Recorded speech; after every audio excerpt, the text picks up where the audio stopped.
8, 1 aos Coríntios, capítulo 8.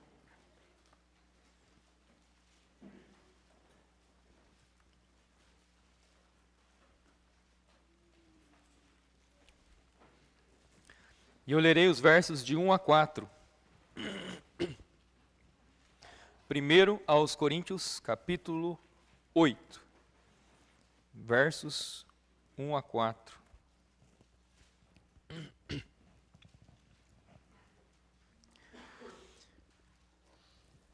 Ora, no tocante às coisas oferecidas aos ídolos, nós sabemos que todos temos conhecimento.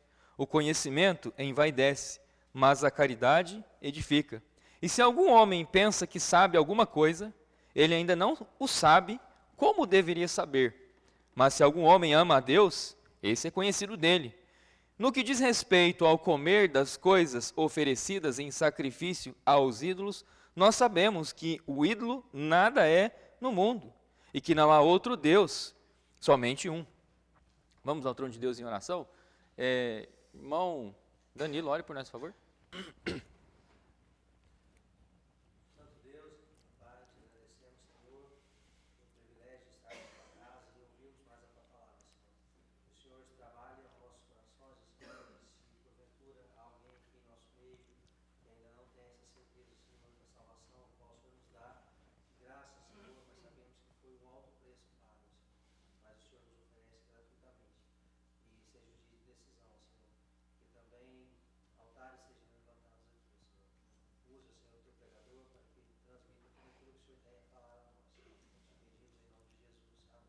Amém. Eu gostaria de pregar nessa noite sobre a anatomia de um ídolo. Essa palavra anatomia vem do grego anateno, que significa duas coisas: cortar em partes ou dissecar. E é exatamente o que eu gostaria de fazer: dissecar o ídolo usando a palavra de Deus. E Paulo ele fala, olha, no tocante às coisas oferecidas aos ídolos, nós sabemos que todos temos conhecimento. A pergunta que eu me faço é, será que hoje em dia temos conhecimento do que é um ídolo? Essa prática de dissecar não é algo que se vê muito por aqui no nosso país, mas em outros países que investem na educação, a anatomia de diversos seres, como insetos, anfíbios, é estudada na prática, onde os alunos dissecam aquele ser. O que é dissecar? É cortar em partes. E aí o aluno vai fazendo o quê? À medida que ele vai cortando as partes, um exemplo daquele anfíbio, ele vai observando, estudando as partes, a estrutura, o funcionamento. E só para deixar claro, o animal chega para o aluno morto, tá? Não é dissecado vivo. Não deveria ser feito essa brutalidade. Para dissecar um ídolo, nós precisamos começar pela primeira camada. O que seria a primeira camada? A pele do ídolo. Mas ídolo tem pele ou ele tem revestimento? Revestimento. Vamos começar primeiro falando a respeito da estética do ídolo. Olha Daniel capítulo 5, verso 22. A estética do ídolo.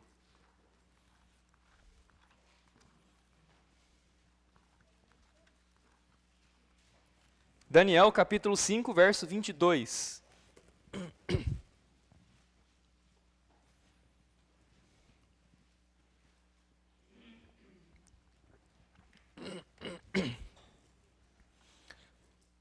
É Deus falando, Daniel 5, 22. E tu, seu filho, ó Belsazar, não tens humilhado o teu coração, embora soubesses tudo isso. Porém levantaste contra o Senhor do céu, e trouxeram-te os vasos da sua casa diante de ti, e neles beberam vinho, tu e teus senhores, tuas esposas e tuas concubinas. E tu tens louvado os deuses de prata e ouro, de bronze e ferro, madeira e pedra, os quais não veem, nem escutam, nem sabem, e o Deus em cuja mão está o teu fôlego, e de quem são todos os teus caminhos, tu não tens glorificado. A passagem nos fala sobre ídolos, falsos deuses. E eles tinham diversos tipos de pele ou cobertura, revestimento. Nós encontramos aqui ídolos de prata, de bronze, de ouro, de ferro, de madeira, de barro. Mas isso tudo é o quê? Estética. Mera estética. E essa é a parte mais fácil de ser observada, porque é a parte aparente. É o que está do lado de fora. E a parte que todos nós podemos observar com o olho. A olho nu. Porém, devemos tomar cuidado com conclusões precipitadas. Achar que nós sabemos tudo sobre uma coisa, porque nós conhecemos a sua forma ou a aparência. Porque nós sabemos do que é feito. Não se engane. Não seja tão precipitado. Muitos chamados evangélicos protestantes associam um ídolo a uma imagem. Enquanto um ídolo pode sim ser representado por uma imagem, dizer que a imagem é o ídolo seria o mesmo que dizer que o corpo humano é feito apenas de pele. A pele é o maior órgão do corpo humano, mas não é o único órgão. Há muitos outros. Há muitas outras camadas no interior. Você não é apenas pele. Como é que nós sabemos que nós temos mais órgãos? Pelo estudo anatômico. Pelo estudo anatômico. Vamos dissecar o ídolo então. Vamos ver o que tem no interior dele. Mas vamos começar pelo externo. Vamos para Êxodo capítulo 20. Êxodo capítulo 20, verso 1.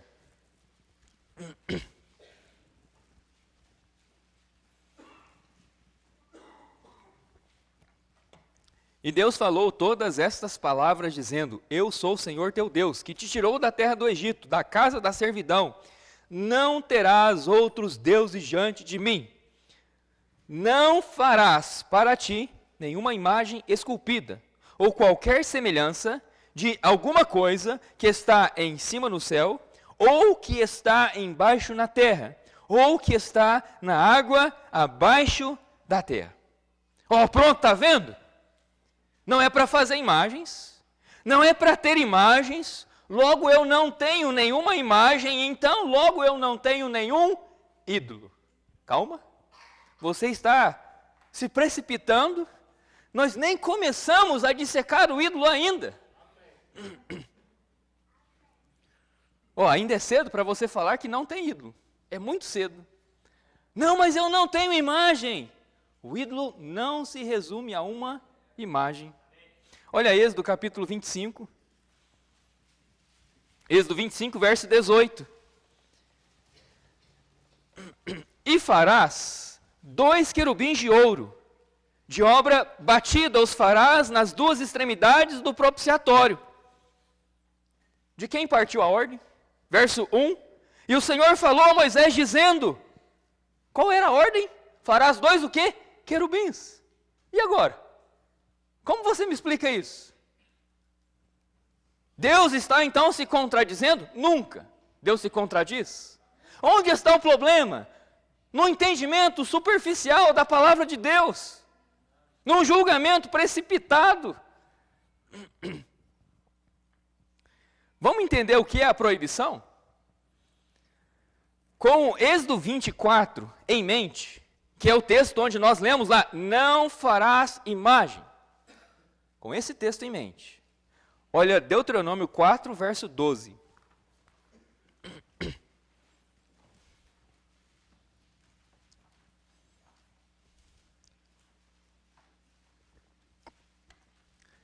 Deuteronômio 4, 12. E o Senhor vos falou em meio ao fogo. Ouvistes a voz das palavras, mas não ouviste semelhança. Somente ouviste uma voz. Vamos descer até o verso 15. Verso 15. Portanto, cuidai-vos a vós mesmos, pois não vistes modo semelhante no dia em que o Senhor vos falou em Horebe, no meio do fogo. Para que não vos corrompais, e vos façais imagens de escultura semelhante a qualquer figura, semelhança de macho ou de fêmea. Sabe do que Moisés está se referindo aqui? Volta para Êxodo 19. Êxodo 19. Voltando para Êxodo 19, verso 18, sabe onde nós chegamos? Nós chegamos no contexto onde a lei foi dada a Moisés. Onde Moisés estava quando a lei lhe foi dada? Ele estava no Monte Horebe, citado em Deuteronômio capítulo 4, verso 12. É o mesmo monte que você vai encontrar aqui em Êxodo 19, verso 18. E o Monte Sinai, mas é Sinai ou é Horebe? É dois nomes para o mesmo monte. O mesmo monte tinha os dois nomes. O irmão Hudson, muitos chamam também ele de Bruno. E não está errado em chamar ele de Bruno, porque ele também chama Bruno. E também chama Hudson. Dois nomes para a mesma pessoa. E nós temos aqui dois montes, um monte com dois nomes. Mas é o mesmo monte.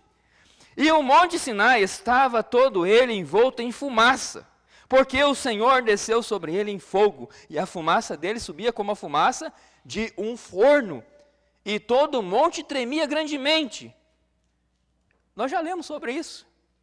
E quando a voz da trombeta soou, ao toque longo, e se tornou cada vez mais alto, Moisés falou, e Deus lhe respondeu por uma voz. Qual é a proibição? Quando nós chegamos no capítulo 20, no verso 4, não farás para ti imagem esculpida ou qualquer semelhança de alguma coisa que está em cima no céu ou embaixo na terra, ou que está na terra abaixo, na água abaixo da terra.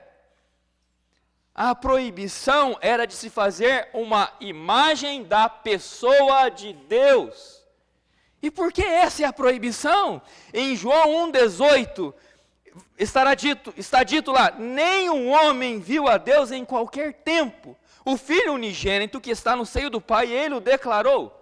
Está dizendo que ninguém nunca viu Deus. Logo, se ninguém nunca viu Deus, qualquer pessoa que apareça com uma imagem e que diga, veja, esse é Deus, ela está mentindo, porque nunca ninguém viu a Deus.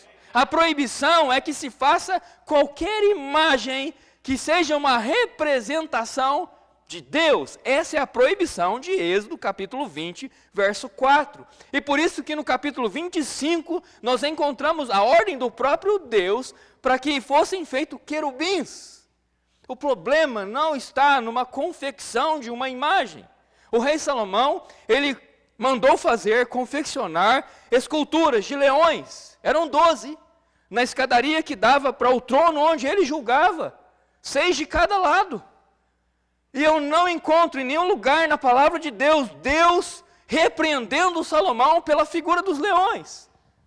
E por quê? Porque tais leões não foram feitos para adoração. Assim como os querubins não eram para fim de adoração, era para fim de adorno. Diferente. Adorno é uma coisa, adoração é outra coisa.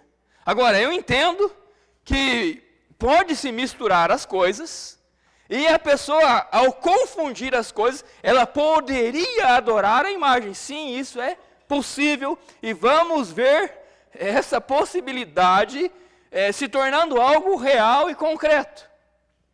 Mas basta dizer que o problema em si não está na imagem. Você poderia ter uma imagem, uma escultura em casa, algo artístico, uma representação artística, seja de um leão, de um cavalo, de um boi, de um peixe, e qual seria o problema? A imagem em si? Nenhum problema. Nenhum problema.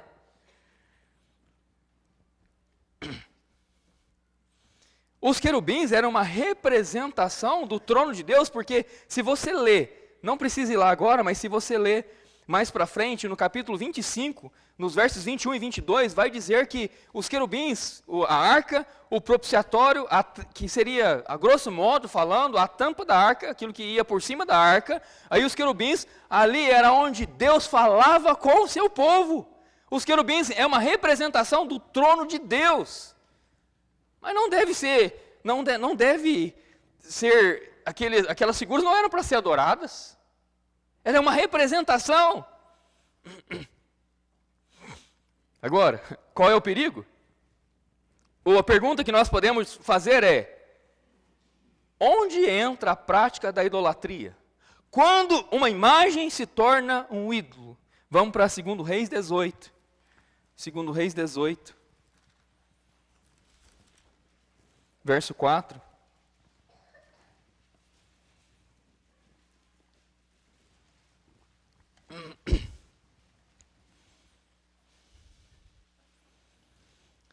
Aqui fala sobre o que Ezequias fez, um rei de Judá.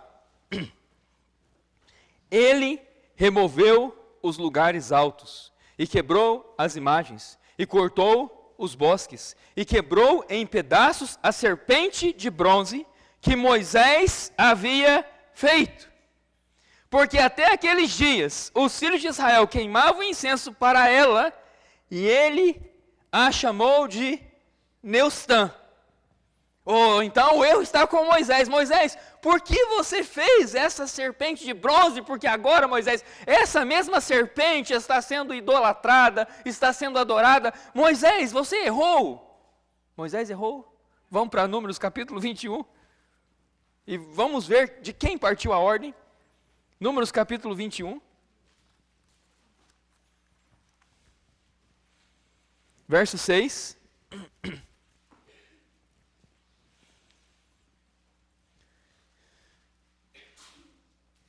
E o Senhor enviou serpentes ardentes entre o povo, que morderam o povo, e grande parte do povo de Israel morreu. Oh, por que o Senhor está mandando serpentes ardentes? Porque o povo estava murmurando diante de todos os cuidados e as maravilhas que eles haviam visto de Deus. Deus os tirou de um tempo de 400 anos de escravidão no Egito, e tirou por maravilhas. E eles estão retribuindo Deus com murmurações, e uma depois da outra, e nada estava bom para eles. E aqui nós nos deparamos com mais uma murmuração, e Deus faz o quê? Manda serpente para picar esse povo. 7. E o povo veio a Moisés e disse: pecamos, porque falamos contra o Senhor e contra ti. Ora ao Senhor, para que tire de nós essas serpentes. E Moisés orou pelo povo, e disse o Senhor a Moisés: faze uma serpente ardente e coloca sobre uma haste, e todo aquele que for mordido ao olhar para ela, viverá. Quem ordenou? Deus. Deus. O problema não é a imagem. Não é a imagem. E olha, você acha que Deus já não sabia quando ele deu a ordem para Moisés? Na presciência dele, você acha que ele não sabia que essa serpente seria adorada? É claro que ele sabia. Mas a pergunta é: por que ele ordenou? Por que permitiu? Porque assim fez, para provar os corações. Idolatria não é um problema de imagem, é um problema de coração. Esse é o problema real da idolatria. Não está no exterior, está no interior. E por isso nós precisamos, para entender a idolatria, dissecar o ídolo, senão você não entende. Não basta dizer: olha, eu não tenho nenhuma imagem a qual eu me prostro a ela, logo eu não sou um idólatra. Não funciona assim. Não funciona assim. Muitos se apoiam nisso, enquanto está com o coração cheio de ídolos.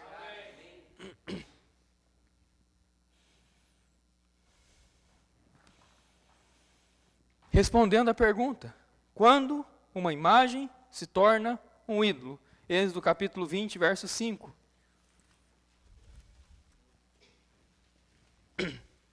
No verso 4, a ordem é: não farás para ti nenhuma imagem esculpida. A ordem é de não se fazer uma imagem que seja uma representação de Deus.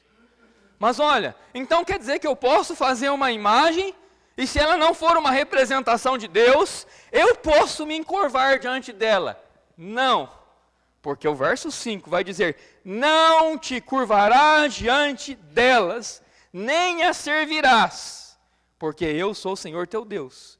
Sou um Deus ciumento, que visito a iniquidade dos pais sobre os filhos, até a terceira e quarta geração daqueles que me aborrecem. A ordem consistia não apenas de não fazer a imagem, mas também de não se curvar e nem servir. Se curvar remete à adoração, servir é devoção. E olha que interessante. Compare com Mateus capítulo 4, verso 8. Adoração e devoção.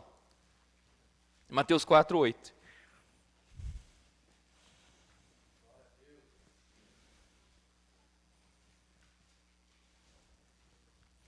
Novamente, o diabo levou a um monte altíssimo.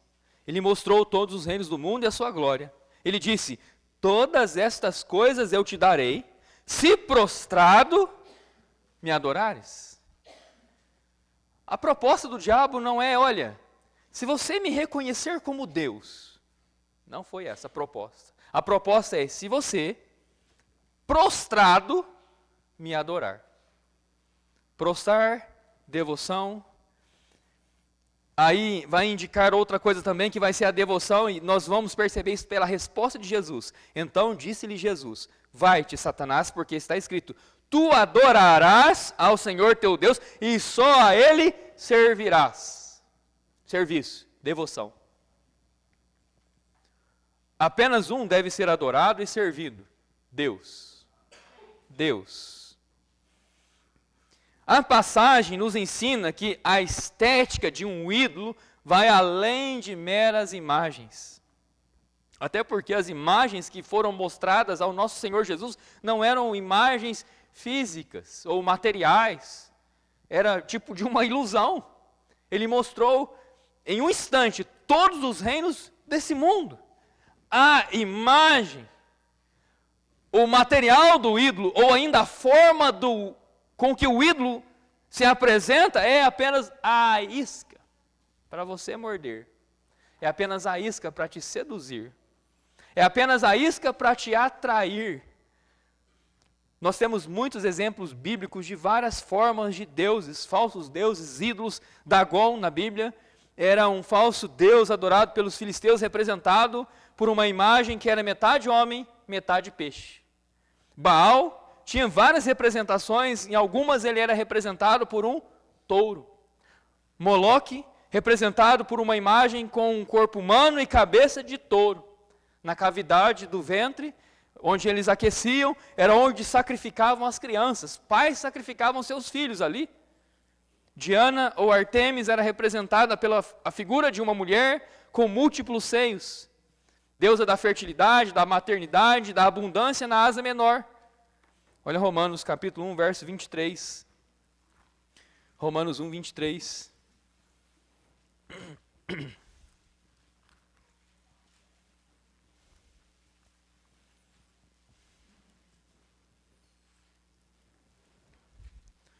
E mudaram a glória do Deus incorruptível por uma imagem feita à semelhança do homem corruptível, e de aves, e de quadrúpedes, e de répteis, mudaram a glória do Deus incorruptível.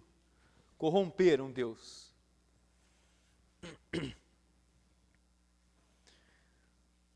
Sabe o que todas essas imagens eram? Todas essas, Dagon, Baal, Moloque, Artemis, sabe o que todas elas eram? Aquilo que nós já vimos em 1 Coríntios 8, verso 4, quando diz que nós sabemos que o ídolo é nada no mundo. Sabe o que são as imagens? Nada. É nada. É nada. A palavra hebraica para ídolo é Eliu, que significa o nada, um nada, coisa sem valor. Esse é o conceito de ídolo. O que essas imagens podiam fazer? Nada. Nada. Salmo 115.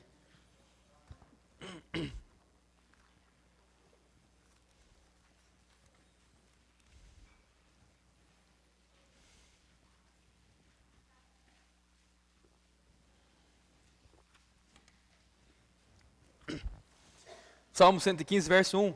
Não a nós, ó Senhor, não a nós, mas ao teu nome dá glória, porque tua misericórdia e por causa da tua verdade, porque os pagãos dirão, onde está agora o seu Deus?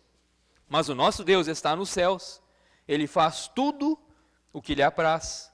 Seus ídolos são prata e ouro, a obra das mãos dos homens. Eles têm boca, mas não falam. Eles têm olhos, mas não veem. Eles têm ouvidos, mas não ouvem. Eles têm narizes, mas não cheiram. Eles têm mãos, mas não seguram. Eles têm pés, mas não andam. Nem falam, nem fala alguma sai através da sua garganta. Aqueles que os fazem são como eles. Assim também é cada um que confia neles. Na palavra de Deus inteira, eu encontro apenas uma imagem que teve vida. Mas na verdade, não é que ela teve, ela vai ter. Apocalipse capítulo 13, verso 15, não precisa ir lá agora. Fica para o seu estudo, em casa. Estuda depois. O único lugar na Bíblia que você vai encontrar uma imagem com poder para fazer alguma coisa e uma imagem que ganha vida é Apocalipse 13, 15. É só essa. Isso significa que todas as demais imagens não são nada, não podem fazer nada, não têm poder nenhum. Nenhum. Vou te dar um exemplo. Contemporâneo. O tal do Labubu. Todo mundo já ouviu falar, o boneco viralizou. Olhos saltados, dentes pontiagudos, dentes afiados.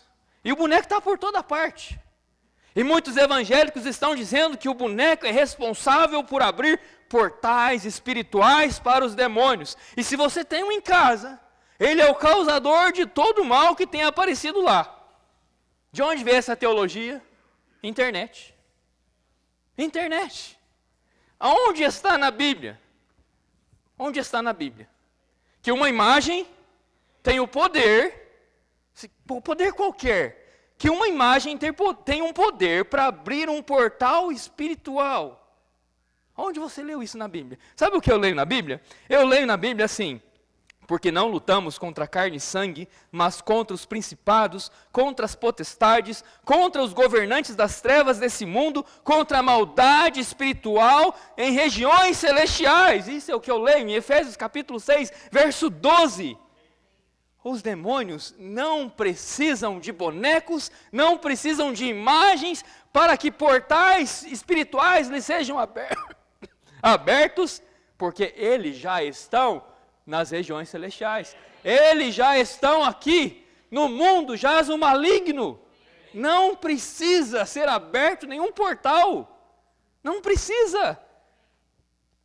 Se a nossa luta não é contra carne e sangue, o que se dirá de um boneco? A preocupação dos crentes hoje em dia é um boneco?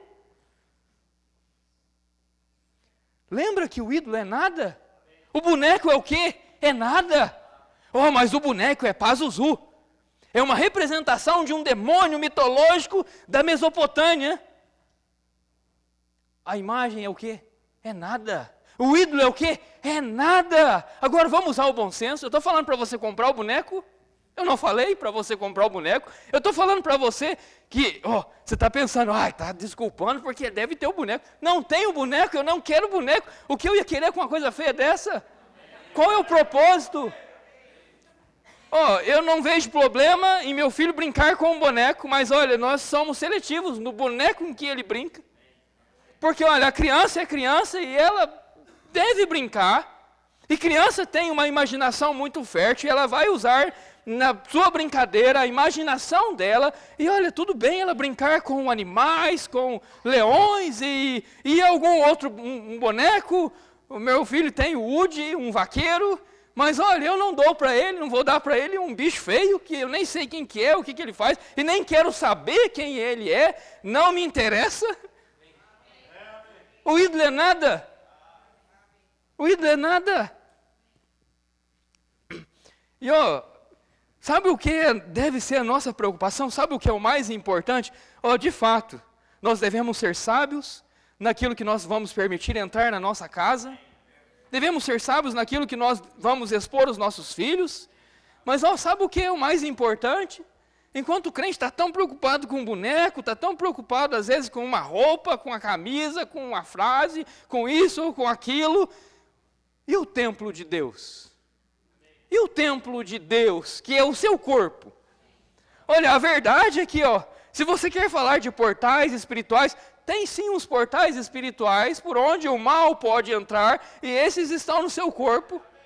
Aqui nos meus olhos eu tenho 2 portais, por onde pode entrar muita perversidade, e por onde vai corromper meu coração. Aqui nos meus ouvidos eu tenho portais que podem entrar coisas muito perversas, podem entrar músicas que não glorificam a Deus e não agradam a Deus, e podem perverter meu coração e me afastar de Deus. Esses são portais. São portais que a pessoa não está buscando cuidar. Enquanto ela está lá na internet, se alimentando de tudo que ela está ouvindo lá, sem nenhum filtro, está se expondo à teologia da internet.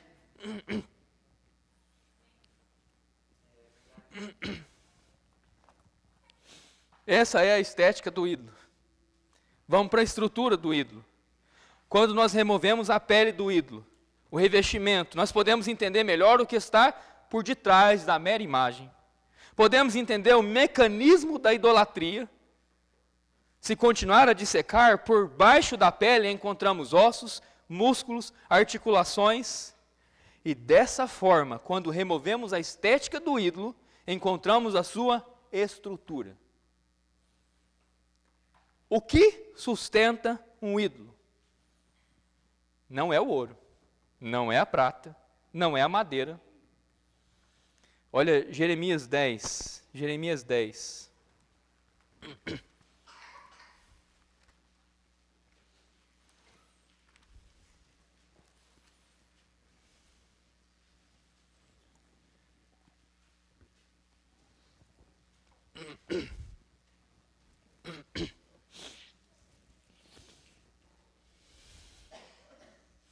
Verso 1. Ouvi a palavra que o Senhor vos fala, ó casa de Israel. Assim diz o Senhor, não aprendais o caminho do pagão, e não estáis consternados aos sinais do céu, pois os pagãos estão consternados por causa deles, porquanto os costumes do povo são vãos, pois um corta uma árvore da floresta, obra das mãos do trabalhador com o machado, eles a adornam com prata e com ouro. Está falando da estética. E agora olha como o ídolo é sustentado. Olha que beleza de estrutura e como eles são firmes. Eles afirmam com pregos e com martelos para que não se mova. Agora, você tem que pregar ele para que ele não se mova porque ele vai andar? Não, para ele não cair. Para ele não cair. A estrutura espiritual de um ídolo, a estrutura física de um ídolo é sustentada por pregos e martelos. Mas a estrutura espiritual é sustentada pela confiança do homem. O prego e o martelo é a confiança do homem. O que sustenta um ídolo é a confiança do homem. Nós podemos notar alguns contrastes entre o ídolo, o falso Deus, e o verdadeiro Deus. O ídolo, ele tem uma estética, ele se apresenta de forma sedutora. O diabo usa como uma isca, com o propósito de tirar o seu foco de Deus, desviar seu coração, roubar seu coração, tomar a glória de Deus para si. O ídolo precisa ser sustentado pelo homem, enquanto todo o homem e o universo é sustentado por Deus.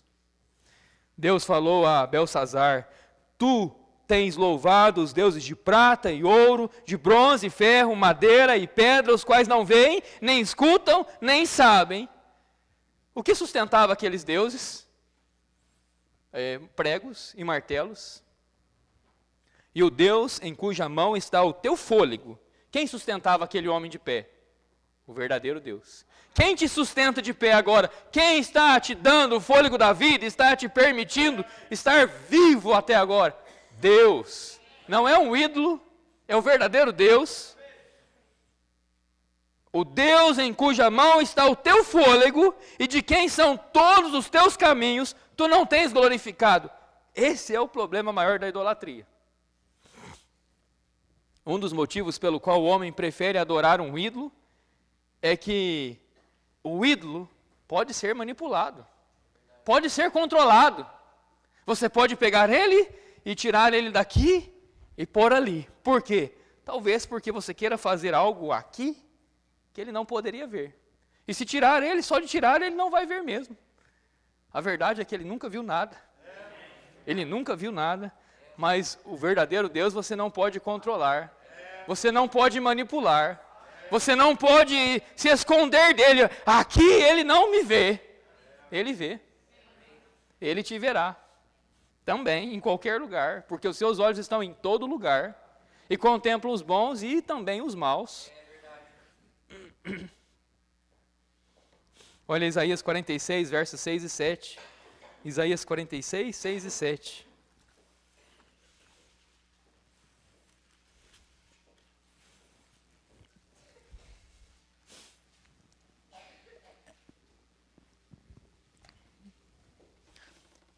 Eles retiram o ouro da bolsa e pesam prata na balança e contratam um ourives. Ele faz disso um Deus.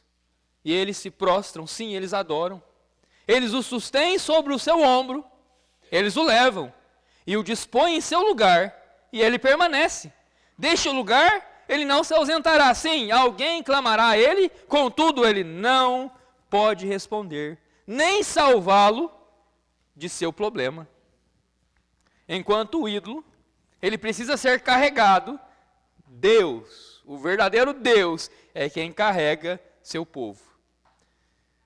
E no deserto, onde vistes como o Senhor teu Deus vos levou, como o homem leva seu filho, por todo o caminho que foste, até que chegaste a esse lugar. Deuteronômio 1:31. Quem carregou? Deus. Ele não é carregado por homens. Ele é quem carrega os homens. Ele não é sustentado por homens, ele é quem sustenta os homens. Ele não é salvo por homens. Ele não precisa ser protegido por homens, ele não precisa ser vingado por homens. Ele é Deus. Ele é o Salvador, ele não precisa de ser salvo.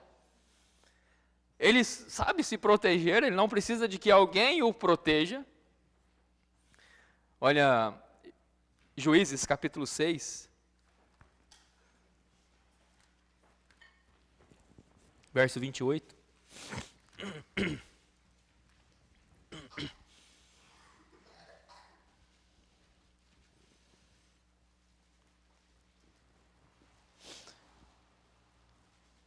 E quando os homens da cidade se levantaram de manhã cedo, eis que o altar de Baal estava demolido, e o arvoredo que estava junto a ele estava cortado, e o segundo novilho foi oferecido sobre o altar que foi edificado.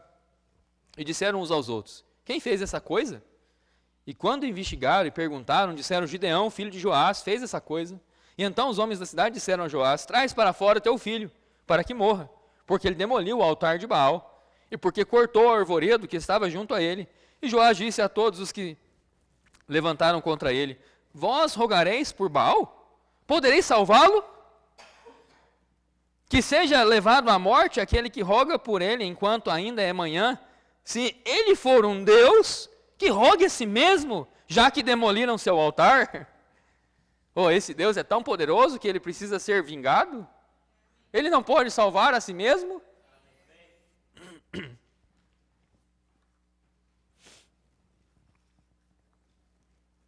Mas como um ídolo pode não ser nada?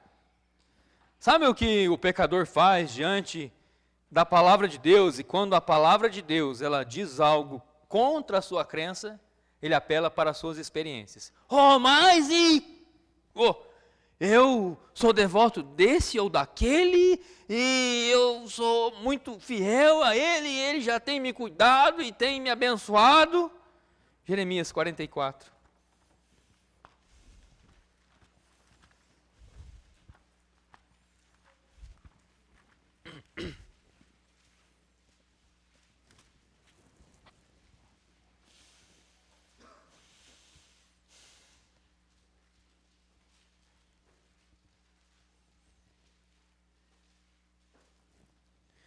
Verso 16.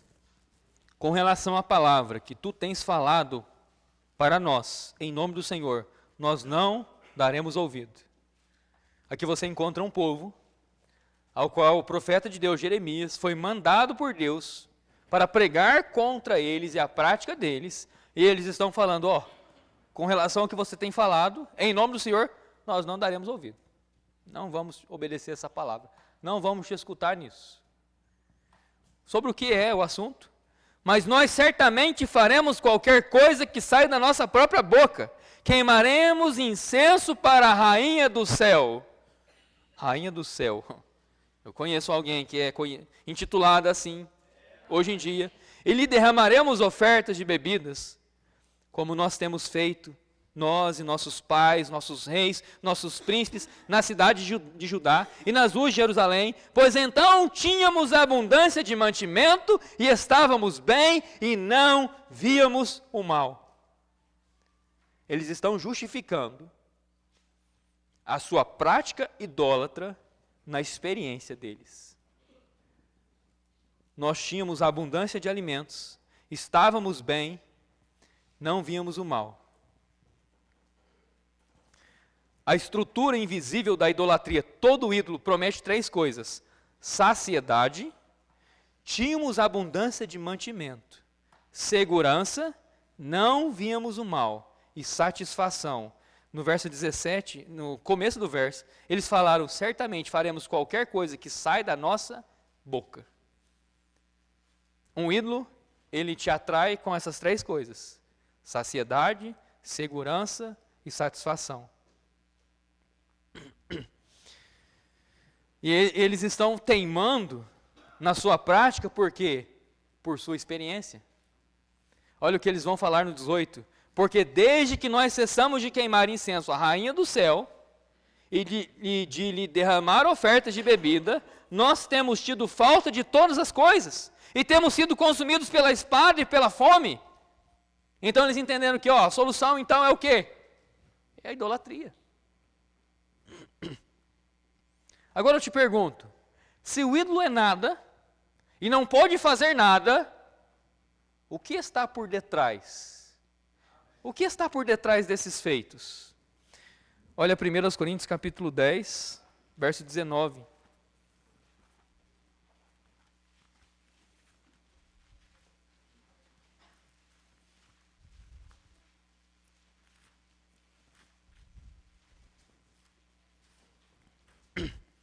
Aqui nós vamos chegar na estrutura do ídolo. 1 Coríntios capítulo 10, verso 19. O que eu digo então? Que o ídolo é alguma coisa, ou que é oferecido em sacrifício aos ídolos é alguma coisa, mas eu digo que as coisas que os gentios sacrificam, eles sacrificam aos demônios e não a Deus. E eu não quero que tenhais amizade com os demônios. A imagem não possui nenhum poder. A madeira não tem poder, o ouro não tem poder, a prata não tem poder, o bronze não tem poder, mas os demônios têm poder. Satanás tem poder. Tem poder. O problema da idolatria é que o ídolo sempre promete aquilo que somente Deus pode conceder legitimamente. Quem deve te saciar? Deus, fisicamente, espiritualmente. Ele é capaz, poderoso para isso, e você vai encontrar saciedade em Deus, vai encontrar segurança, Ele pode guardá-lo, pode protegê-lo. Como cantamos no hino Castelo Forte, se demônios não contados quisessem nos devorar, quem tem nos guardado? Deus. Em meio a essa esfera espiritual, esses demônios que já estão ao nosso redor, Quem tem nos guardado? O Senhor. É o Senhor. E Ele pode satisfazê-lo. Deleita-te também no Senhor. Ele dará os desejos do teu coração, Salmo 37:4. Mas Ele dará os desejos do meu coração mesmo? Dará. Quando o seu deleite for Ele. Quando o seu deleite for Ele, os desejos do teu coração não serão perversos, não serão egoístas, não serão tão fúteis. Por último, a essência do ídolo. Vamos para Ezequiel 14, verso 3. A essência do ídolo. Então, a estética, a estrutura, a essência. Chegamos na última camada. Vamos chegar ao coração do ídolo. Ezequiel 14, 3.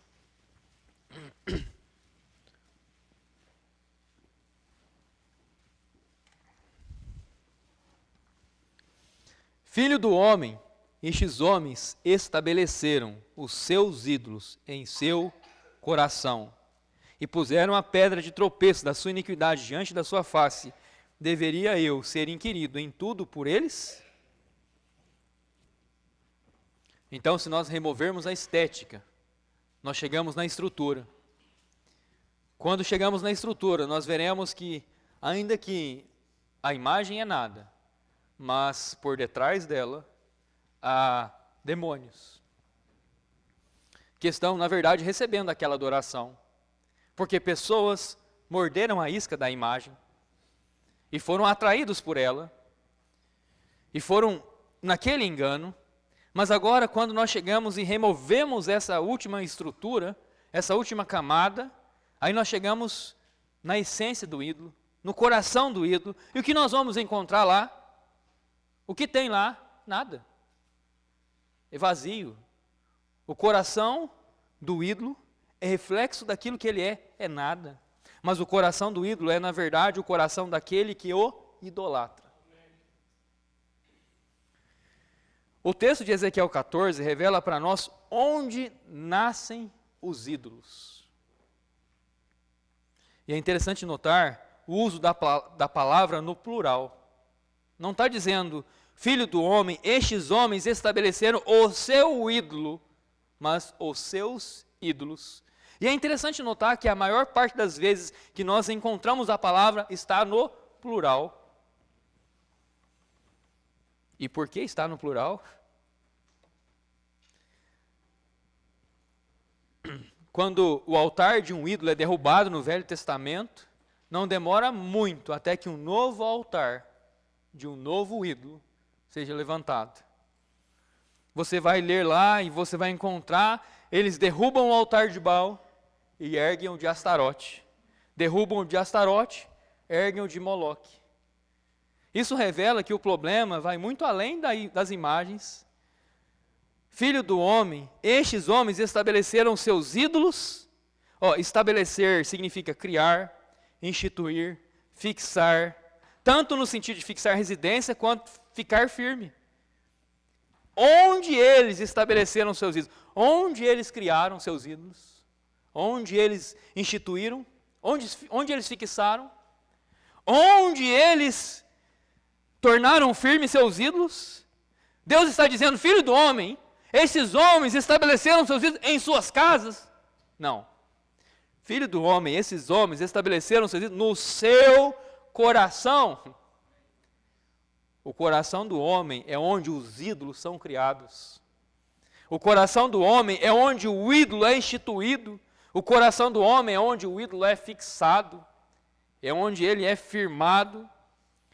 João Calvino, podemos não concordar com o sistema teológico que carrega o nome dele, mas isso não quer dizer que nada do que ele tenha feito ou dito seja sem proveito. Ele disse, o coração do homem é uma fábrica de ídolos, e é a mais pura verdade.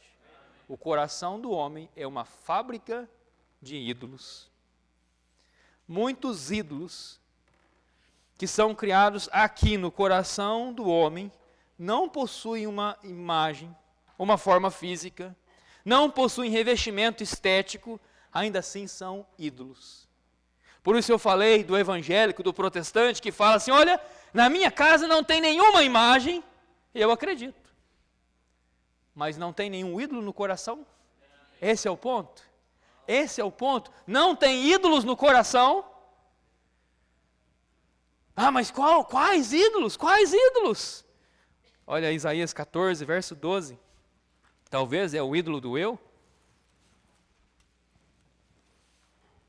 Isaías 14, 12.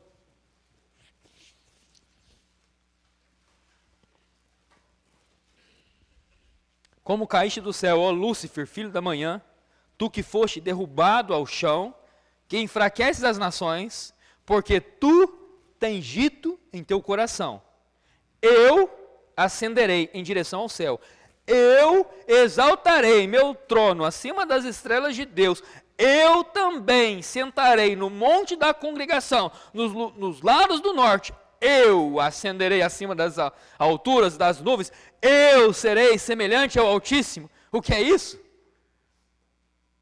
É o ídolo do eu, manifestado em Satanás, e não só em Satanás, mas no coração de muitos homens, que fazem a mesma coisa. Eu farei, eu vou, eu quero, eu posso, e ponto final. O ídolo familiar. Em Mateus 10, 37, o Senhor fala assim: o que ama o pai ou a mãe mais do que a mim, não é digno de mim. O que ama o filho ou a filha mais do que a mim, não é digno de mim. Seu filho pode ser seu ídolo. Seu esposo, sua esposa pode ser seu ídolo. O que pode ser um ídolo? Qualquer coisa que você coloque no lugar de Deus. Quando Deus pede Isaac a Abraão, ele está aprovando um ídolo que ele poderia erguer no coração dele. O ídolo da rebelião, 1 Samuel 15, 23, pois a rebelião é como o pecado de feitiçaria, a teimosia é como iniquidade e idolatria. Teimosia é como iniquidade e idolatria. Teimosia. Ah, eu não tenho nenhuma imagem na minha casa. E uma atitude teimosa. É um ídolo no coração. E não sou eu quem está dizendo, é o que a palavra de Deus diz. Ídolo da cobiça, Colossenses 3:5. Colossenses 3:5.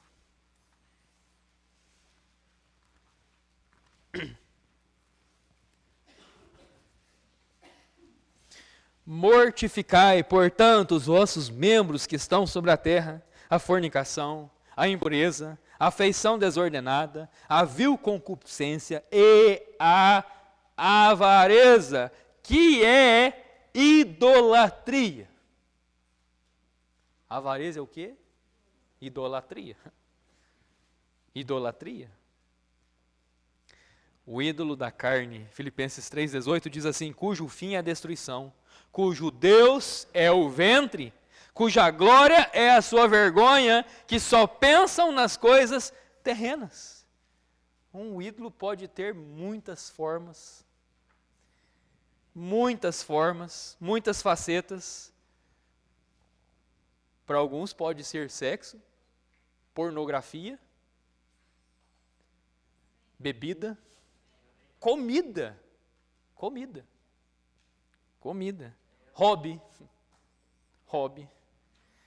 E vamos citar um: futebol. Amanhã é praticamente feriado nacional. O país vai parar. Estava conversando com o pastor Mateus, e ele estava me perguntando da Copa, e ele não está acompanhando, por estar me perguntando. E a Copa é lá. É lá. E ele me perguntando como que está isso ou aquilo. E aí ele estava me contando que ele estava no restaurante almoçando, enquanto os Estados Unidos estavam jogando. E o povo estava fazendo o quê? Estava comendo. E vida que segue.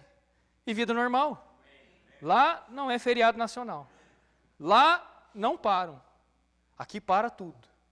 Aí estava pensando nisso, né? Quem está errado nessa história? Será que nós vamos olhar para os gringos e falar: que povo mais insensível?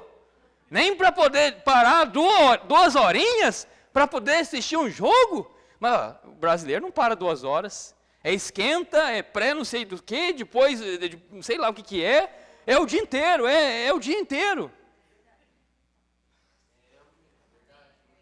O nosso país, ele para por causa de uma bola. Ah, não é bola, é Copa do Mundo. Qual a diferença? Qual a diferença? Qual é a diferença? O Brasil é uma pátria de muitos ídolos.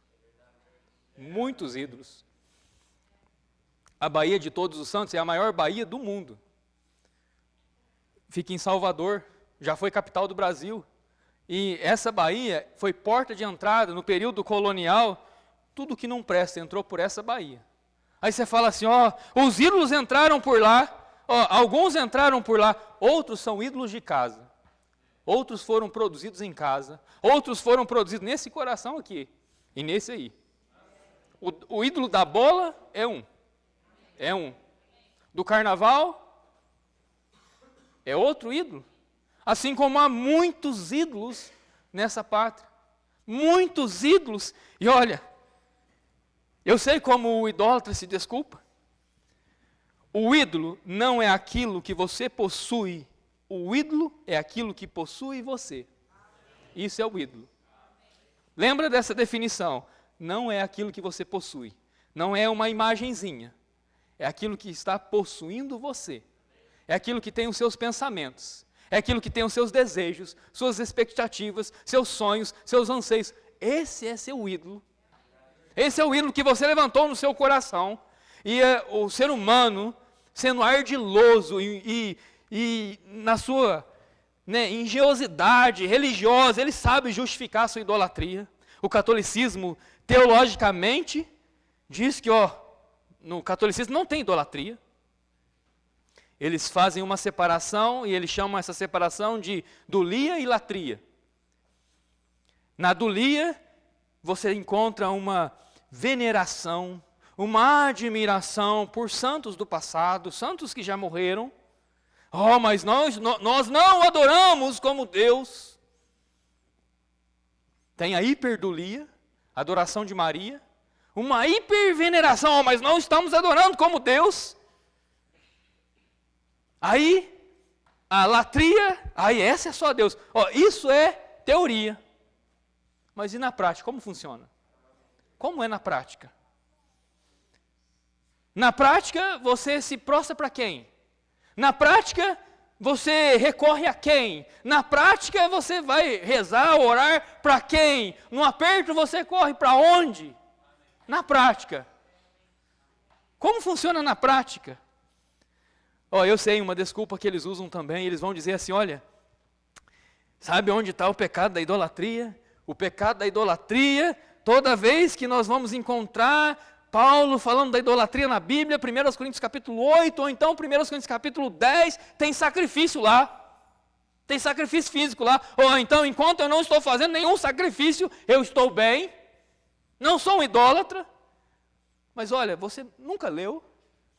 Em 1 Pedro 2, verso 5, ele vai falar sobre sacrifícios espirituais.